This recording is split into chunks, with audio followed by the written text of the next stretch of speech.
Hello, is this thing on? I guess it is. Welcome to Knife Chats Live.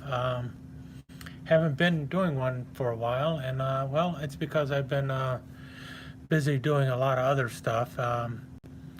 One thing, I was off on the road, took a quick trip to South Carolina and passed by SMKW on the way back, so bought a few things there. I'll show those in a little bit. Not the stuff that you're seeing in front of you now. Those are just a couple things that I thought I'd throw out there while I get around to talking about something. Um, I said, let's see. One of the things I said was this is going to be a quick update on the channel. I'm about overdue for a giveaway. I'll be doing one of those pretty soon. And I don't know if you've been noticing the little ticker, but I have hit over 2,000 now. I think I'm around 2,100 people, so kind of happy about that. So not much. Hi, Bony Blades. Thanks for dropping by. Um, I've, like I said, I've hit around 2,100 now, and that prompted me. Hi, Williams Knife Life, and happy to see you. Uh, Lewis Ward, happy to see you as well. Um, and it prompted me to turn on super chats, and apparently super chats. Hi, Jersey Knife Guy. Super chats supposedly allows you guys to give me money. I don't know how it works or anything else, but I turned it on, and quite frankly, if you want to give me money, that's great. If you don't, that's great too. I don't care. Um, any money I make off of this channel goes right back into the channel and things that I'm going to be buying for giveaways and stuff like that. Um, as you can tell, my throat's a little hoarse. That's from wearing masks all the time. It really just dries out my throat. I cannot stand wearing them, but it's one of the things I have to do where I'm at, and so that's one of the perks of, I guess, being employed. So I shouldn't complain. Any case, eventually I'm going to talk about these five knives up here. They all showed up for a reason, and it's one of those things where I do not see myself ever doing an actual video on one of them, but I might, especially this one right here. I don't know why I just haven't gotten around to doing a video, especially for this one. This is a Navajo de Muela or something like that. My Spanish is awful. You see it is made in Anduyar, and it is stainless steel, and it's very much the classic style of, well, it's a powder horn. It reminds you of a toothpick. Now, I think the Navajo de Muela basically translates into dock knife. That was the air conditioner turning off. In any case, dock knife as in D-O-C-K, and it's a knife that they would have been using on the piers and stuff like that. So it's basically a utility knife that fishermen would have been using, and so that's why it very much looks like a toothpick, and it's definitely in the toothpick family. But it's really got an interesting lock on the back. I really should do a video on this knife later, but I'll just do a real quick right now. Just found two colonials. Hi, Bony Blades. Yeah, the colonial camp knives are pretty cool. With red scales, that's kind of cool too. In any case, this one, the Navajo here. First of all, Navajo is basically Spanish for razor or knife. So it's nothing fancy. When they say Navajo, it's just a Spanish word for knife. So any Spanish knife could be a Navajo, but usually when they talk about these knives, when they see a knife like this is what most Americans end up calling a Navajo. Any case, nice big long blade on this. It's got a, what is this? About 5 3/8 inches long. It is pretty cool. Now the handle is all brass, and you notice the stuff in there. That was one of the things that I did not like about it, because of the coloring and everything in it. Well, that's actually bone. not bone, it's actually horn. And so that's why it's got so many funky colors in it. I thought it was just really cheap plastic, but it's actually horn. And I guess that's why it's not matched too well, because there's different sections of horn in these three layers into a solid brass handle. And the knife actually has a spring, a back spring that you're not seeing too well. But what you see here is the rounded portion here, and that basically goes around. You see right here the where it's going to lock, and it will lock into the bar up on the top here, and then it locks in place, and the blade is well locked. Now the older ones, and I guess they really can't go around making them in Spain these days. I don't know if that's the case or not, but you just don't see them made that often. The older ones would ratchet around, similar to the way the okapis ratchet. Where's my okapi? Let me go grab an okapi. Um, talk amongst yourselves. I'll be right back. It's right around the corner.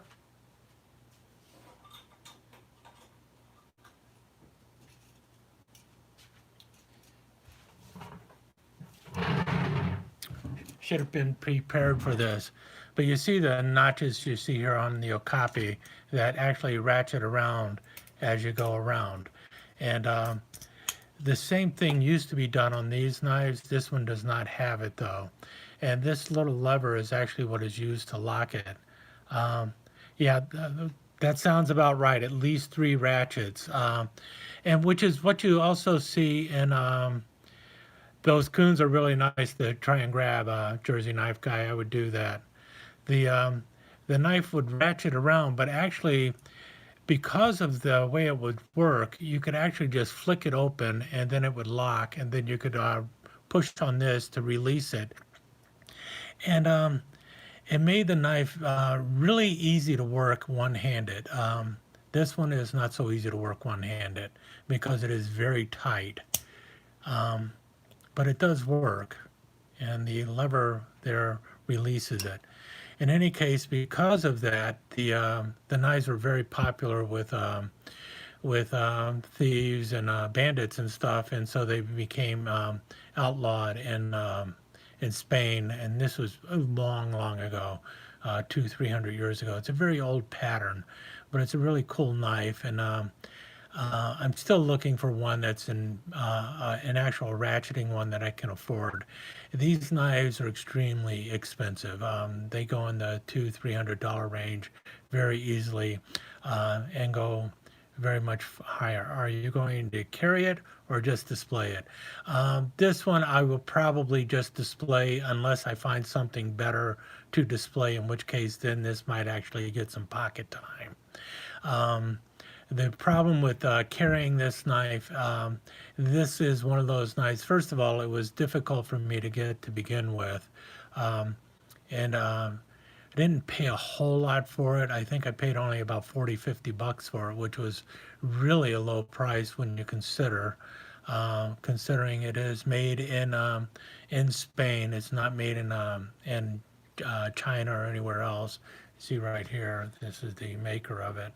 Um, RDO Toledo is made in Andujar. I think that's the way it's pronounced. It's using just your typical um, inox blade, so it's probably some kind of I can't remember the typical steel that they use in Spain, but it's similar to a 420, but everyone says it's much better than your typical 420 you find in America. Um, I don't know too much about it beyond that, other than it is a solid brass handle, and it's kind of cool. So I guess I talked about it a lot more than I thought I would. Another knife that I actually did a video on this knife before, and I thought I had lost it. Actually, I thought I gave it away. Um, I have the knockoff. They call it a Spanish toothpick. Yep, I've got a couple of them that are Spanish toothpicks, and they are knockoffs. And many of them will have this actually molded into the back of the handle, um, and it doesn't work or anything. This one gets a little stuck once in a while, but it does work. because, well, it's kind of a crude way of making it, but it does work. It's very similar to what you have here with the okapis, except the lever is pulling the spring up instead of, well, yeah, the lever with the ring is pulling the spring up as opposed to the little flipper here that lifts the spring up. It's pretty cool though. Hi, Henry H. Sorry you're on a conference call, but hang in there. Any case, on to this one. They don't make it anymore. I thought I had given this away, and it's really one of the most useless marlinspike knives I've ever bought it. Cool. It will be up. It will be recorded afterwards. Yes, absolutely, Henry. So you can catch it then. And any case, so here we have it. It's a Smith & Wesson marlinspike, and with a big old hawkbill blade. The hawkbill blade is very wicked, but it is a pain to sharpen. You can see I have sharpened it once or twice. Sorry, I'm losing my breath there. Supposedly this has 440C stainless steel. It is a lining, the liner lock on the hawkbill going on there. And actually it's kind of comfortable to use like this. And you can actually do something with the hawkbill blade. However, why they designed it that way is beyond me, because this part, the marlinspike, is absolutely useless on this knife, and the reason being is when you get it opened up, it doesn't lock unless you get that down, and it doesn't really stay in really good place. And this is the most uncomfortable knife to ever hold in my hand, because I have a big old hawkbill, and then you're supposed to somehow use this marlinspike. And I tell you what, I guess you could in a very extreme emergency, but you talk about hot spots, the entire inside of your palm is just like, why don't you just cut me into the palm with this thing, because of how bad it is. And then this is right there, which is, I guess, good, because you kind of have to push that down. Otherwise, this is going to just, if this slips even the slightest amount, the spike closes. So it's, the only thing positive about these things now is they don't make them anymore, so they're very hard to find. And I got one, so I guess it's become a collector's item, because I've seen people ask about them and want them. But I tell you what, all this really is a paperweight and something that is kind of goofy. It was like I got this really neat idea, but, and that's about what the spike is for. Rope work is for there you go again. This is the way it normally stays, and when you do that, the spike is out of the way. It won't open. The spike is so you can untie knots and pick knots and stuff like that. It's for splicing lines on a boat, and that's really all it's really there for. And a lot of people use them for rope work. You can use it for mountaineering and things of that nature. But you know, on this knife, the way it is designed, it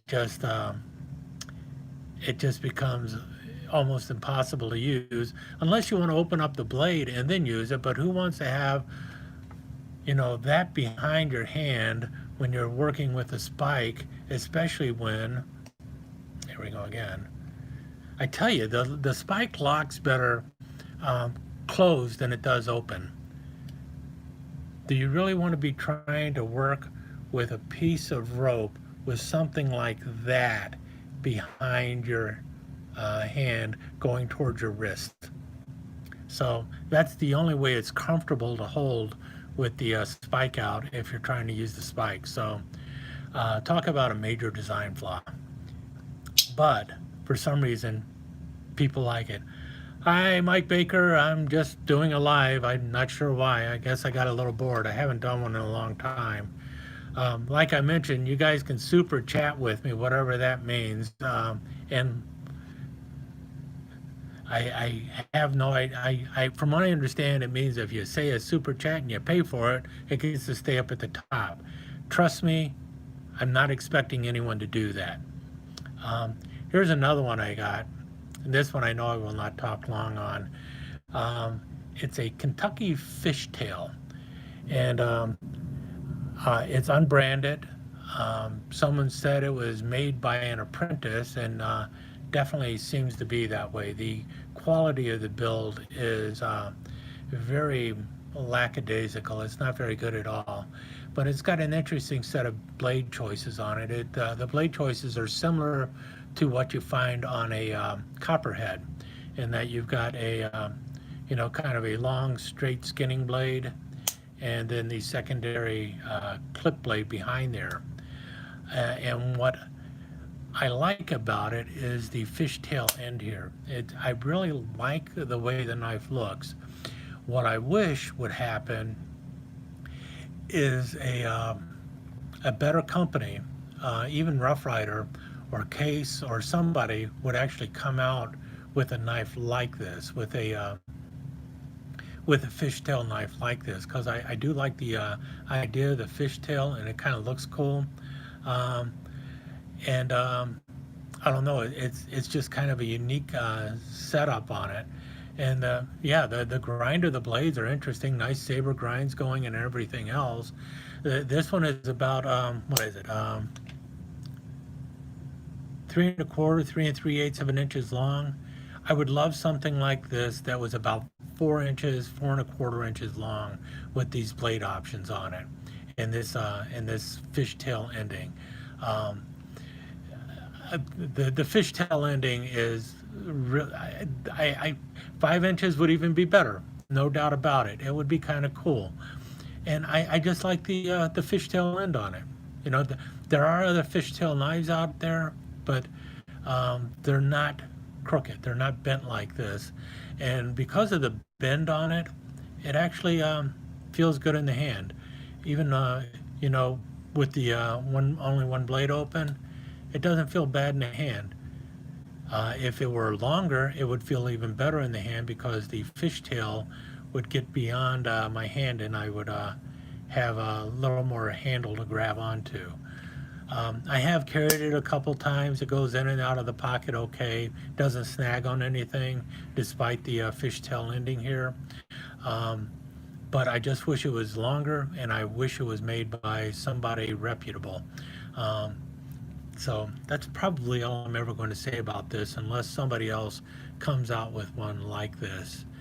Um, uh, Something else, another thing, before I go on to these two knives. I think some of you saw this a long time ago. I did this a while back.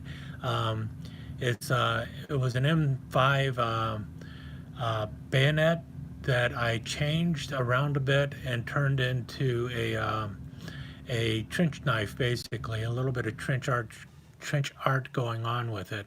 So I had to remove the stud that was used to hook into the gas port on your M1 rifle, and then I replaced the handle with a hunk of white smooth bone. You can see the brass pin that is holding it in place.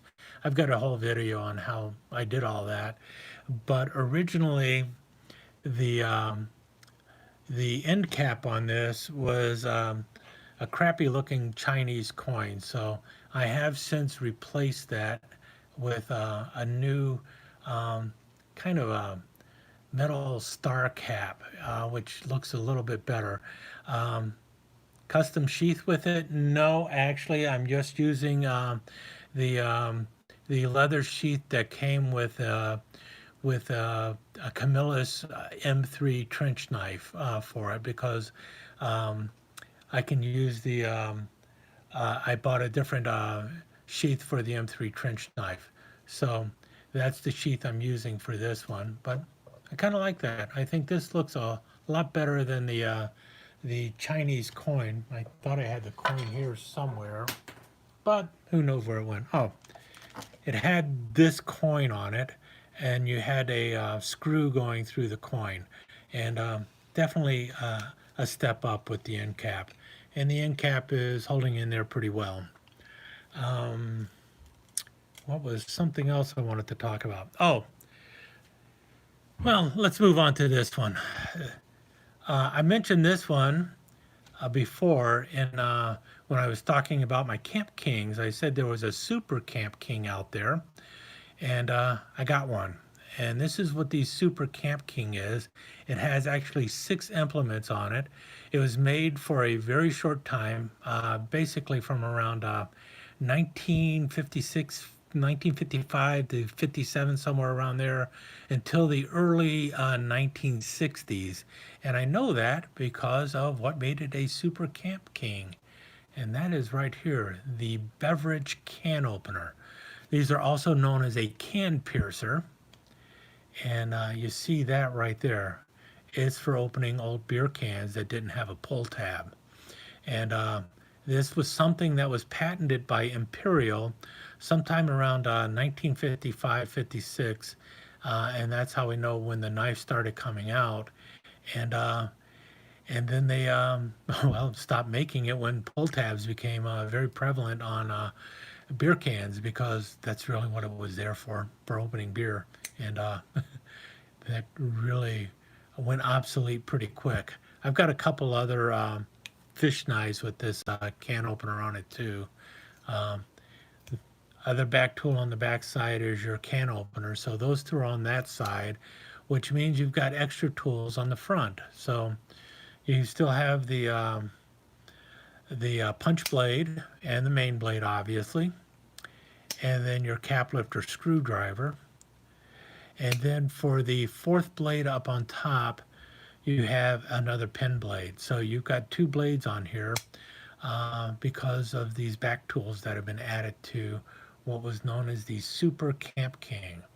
Now I've seen these with red shell handles and also the jigged black shell handles. So those are the 2 types that I have seen. They come up now and then on eBay, uh, and they go fast, and they are not the cheapest ones out there.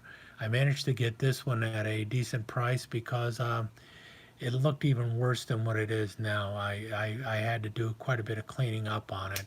So I was able to get this one for around $25 or so.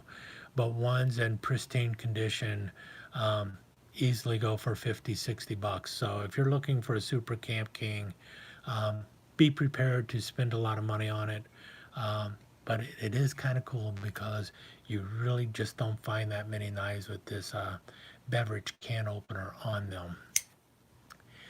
And this one here I just tossed out because it's one of my little Klein tool knives. I should probably talk more about this one later.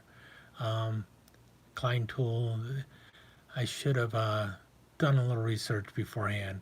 The P on there will tell me what year it was actually made. And you see this one was made in Chicago, USA. I remember those Echo can openers with the can piercer. Oh yeah, and they're still out there. I've got one in my in my uh, drawer for silverware and everything.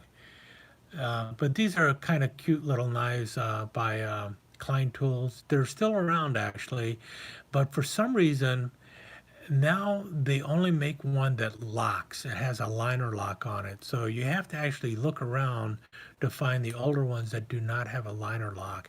And these are really nice. I do not know who made them for Klein, but rumor had it that they were made by Camillus, but it might have been that Klein was making them themselves also. In any case, you got nice brass liners on them.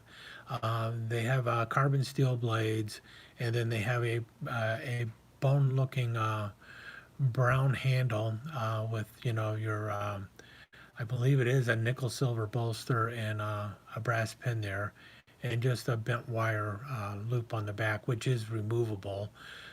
Once you remove it, it's hard to get back in place though. And they come with your. They refer to this as a coping blade. Other people would refer to it as like a ram's foot blade because, as you can tell, it gets wider as it gets to the end there.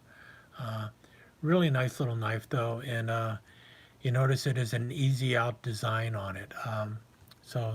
And that pattern has been around forever. Matter of fact, I have another one here.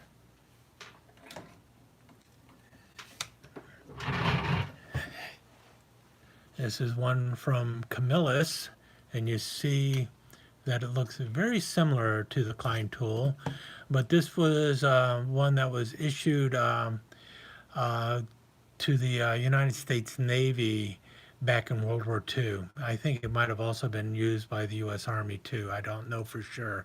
This one though has been modified. What they originally came with was your large spear blade. You see this one, Camillus Cutlery Company, Camillus, New York, USA, the typical 4-line Camillus. You notice the back is all stainless, all carbon steel because of the year it was made. It was made in 43 or 44. And then it's got the jig bone handle going on with it. Somebody, either intentionally or unintentionally, changed the small blade into a coping blade. This should have been a pin blade, but somewhere along the line, someone decided they needed a coping blade instead. My bet is the main blade probably got broke and somebody filed it off and turned it into a coping blade. But what I really liked about the knife is whoever owned it before I owned it knew a little bit about rope work, because if you notice here, they actually attached the lanyard to it, and then they actually wove the lanyard into the two ends of the lanyard into one piece of line, and then they went all the way to the end, and then used a little metal cap to cap it off here. So somebody knew what they were doing when they had this knife. It's kind of cool. Really like the way they did it. And it's one of the knives that I keep in my World War II collection. Speaking of which, something I never really thought about doing this until just now, as long as we're live. I'm going to back up a little bit, and you can kind of see where I sit when I'm doing my video. And you notice if I want the sticker to show up, I just flip the board over and then it'll be down here. But if we go up a bit, we can see what's right in front of me, which is a bunch of fixed blades and more fixed blades. And then as I come around the wall, we see a bunch of my World War II era folding knives hanging up there. And then below that are a variety of military fixed blades. M7 bayonet, M6 bayonet, M5-1 bayonet, M4 bayonet, M3 trench knife, 2 M1 bayonets, and a Spanish Mauser bayonet. And then down here you see my folding machete.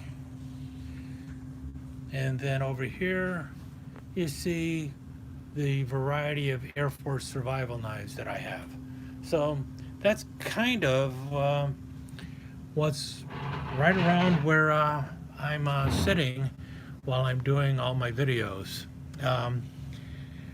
Speaking of upcoming video, I'm going to be talking a little bit more with, thanks James, yeah, I am pretty happy with it. Yeah, it's a pretty cool looking room, and that's just the one corner where I shoot the videos. There's a larger area. I've done a video on how I'm changing around the area down here, and I will do an update on that once I get the work done. But this area I'm still working on as well. If you notice the white pegboard here, I'm going to be changing that out. I'm going to actually be covering it with burlap, like you're seeing here. And the reason I'm doing that is because when I take my pictures for the slideshow, I get a bad reflection off of the white pegboard, and it looks like all my knives have holes in the blades. So I've got to cover that with some burlap so I won't get the reflection off of that and have a better shot of the pictures. Any case, one of the things I'm going to be talking about in the future are Great Easterns again. And here are two Great Eastern toothpicks. And the reason I'm showing them is this is the Great Eastern toothpick that I've been using in my pocket for a while now. I've been carrying this one in my pocket for off and on for about 2 months now, so it has really worked its way into my rotation. It's replacing my 5-inch toothpick. And something I noticed about it after carrying it for a while is you cannot see it no matter how you look at it. But let me get a little piece of paper here. Now, here is another Great Eastern toothpick. This is one with the jig bone, and this one has a stag handle. And what I'm going to do is, when I'm doing this with my thumb on the blade, this is nice and smooth, and you can see that here. Notice there's nothing happening. Nothing happening. But when I do it with my thumb here, you see that? Won't happen every time, but what happens is the very tip of the blade is just a little bit proud, just a little bit. You cannot even see it. It's basically my finger goes into the channel and it catches the blade. The blade is definitely down into the channel, but because my finger can get down in there, I occasionally hit it, and it annoys me. I don't know if it's a flaw or not. I mean, I did not notice it right away. And I got a feeling the folks who are checking it at Great Eastern, they also didn't notice it. And the people who double checked it at the reseller, they also didn't notice it, and I didn't notice it right away either. And that brings me to something that happens with knives. We always look at the fit and finish of a knife, and we sit around complaining. Yeah, that's what it is. There is it isn't dirt or anything. That's the first thing I thought, but it isn't dirt. It's definitely a minor problem. All I need to do is grind the kick down ever so slightly right there, and the problem is solved. No doubt about it. We'll get to that in a minute, because I've done it a dozen times on other knives. I know exactly what I need to do to fix the problem. But here's the thing. That is such a minor flaw, and you can see how easy it would be to miss. And the same thing happens with other flaws on knives that we, as the end user, we start noticing them. Like, oh, geez, all of a sudden that pin, it's a little recessed, or we're looking at it and go, that there looks like a gap there with that pin, and so on and so forth. And I think we end up focusing on it a lot more than we really should. Whereas the person who is checking and double checking the knives back at the factory, because let's face it, Great Eastern has some excellent quality control. But is the person at Great Eastern going to be doing this, and how many times are they going to do it? And are they going to then take a piece of paper and go, well, let's see, if I push down hard enough, oh yeah, I can definitely grab it. And you see, it definitely grabbed the paper. And my bet is, no, they're not. And why should they? You know, that is not really a flaw. To me, it becomes an annoyance because I'm aware of it, but that is not a kind of flaw that I would expect the folks at Great Eastern to pick up on. Now, if I was to point it out and send this knife back to them, I'm sure they would go, oh yeah, I see what he's talking about. I can catch my finger on there if I try real hard. And then they would come over here, they would grind this down a bit, and then they would send it back to me. Now, for me to do that, I would say that it will take about 2 months for that to happen. I would have to take the knife, I would have to explain it, send it back to Great Eastern. Great Eastern would have to inspect it, make sure it was not a problem that I created myself, fix the problem, and send the knife back to me. Um, really, it, that's really what I would have to do. And my question is that what I need to do in order to not void the warranty on the knife? Because the other thing I could do, and I've done it many times, is just hit this ever so slightly with a Dremel tool and then close it, check it, see if it's low enough. And if it isn't, hit it again with the Dremel tool. Once I get the Dremel tool, the grinder done on it, take a polishing stone and polish it up so that it's nice and shiny. And if you notice, that is not a spot that is overly finished. Really isn't finished too much at all. So it would not be hard to do and blend it right in there. But it would be something that possibly Great Eastern would notice I would do, and they could say, you voided the warranty.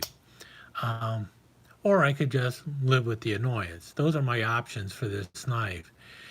What I think I will probably do is plan B, which is just hit it with the grinder and get it over with, because this annoyance will probably end up bugging the crap out of me the more I think about it, because I just know it's there.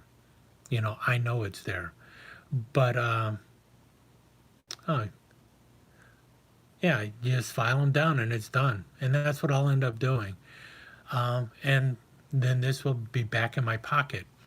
And the reason I picked this one up is because I wanted a second Great Eastern toothpick that's going to basically be sitting in my collection.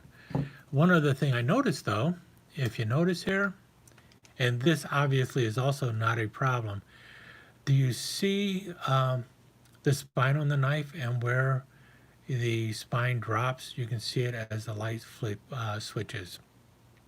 Notice that one of them drops a little earlier than the other one does. The one on the stag handle, the clip starts a little earlier than the one with the bone handle. And again, that's not a flaw. What that really tells me is, yeah, baby, these knives are actually handmade. These blades were hand ground, and that's pretty cool. So that is something that kind of really likes. Yeah, and that's true. The chances that I'll need the warranty later are so slim, it's ridiculous. And I've already had this knife for a year. Hi, Evan. So my bet is I will end up filing that, hitting that with the Dremel tool and getting that blade down just a hair's breadth, and I'll be so much happier with it. Ooh, starting to lose my voice here. And so that means I will be getting off in a minute, but I do want to show you one other thing that I recently came up with, and this is going to be in an upcoming giveaway, a little bit of swag. Knife Chats with Tobias. Now, if you remember,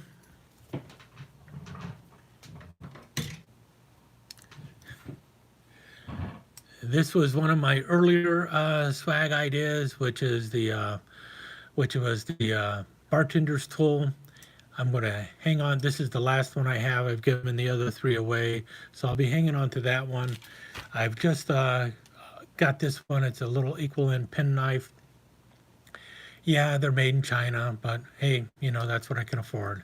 But nice little wood handles and 2 blades. And so this is not going to be the primary thing that'll be in my upcoming giveaway, but it's one of the things that'll be in there. So you'll be ended up $3. Well, no. Well, thank you very much, Mark. I really appreciate it. Thank you very much. Yeah. Knife Chats with Tobias. I'll be a little equal end penknife. It'll be going in my future giveaways. And here's something else that is going into a future giveaway. I came across these and I thought, wow, those are pretty cool. And who cannot use, if you play around with knives, who cannot use Band-Aids? and a case Band-Aid dispenser. Is that not a cool idea? And I think I got these through Shepherd Hill Cutleries. So in the future knife giveaway, you'll also be seeing Case XX Band-Aid dispensers. And really interested in your guys' thoughts about the upcoming swag.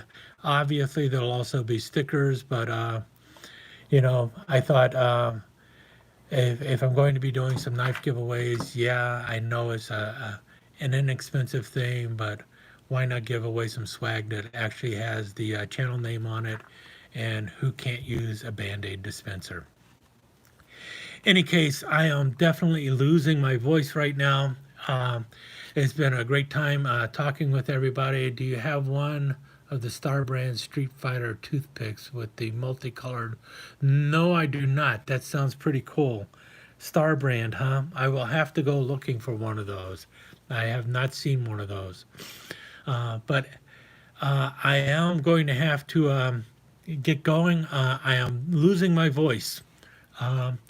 And I really do appreciate you guys being here. And thanks again for your support over the time. And I will be doing one very soon, a giveaway very soon. And we'll talk to you again soon. Thank you much. And there will be a new video coming out on, I believe, Sunday, 11 o'clock Central Time. And it's a long one, and it's kind of interesting, I hope. Talk to you again soon. Thanks a lot for dropping by.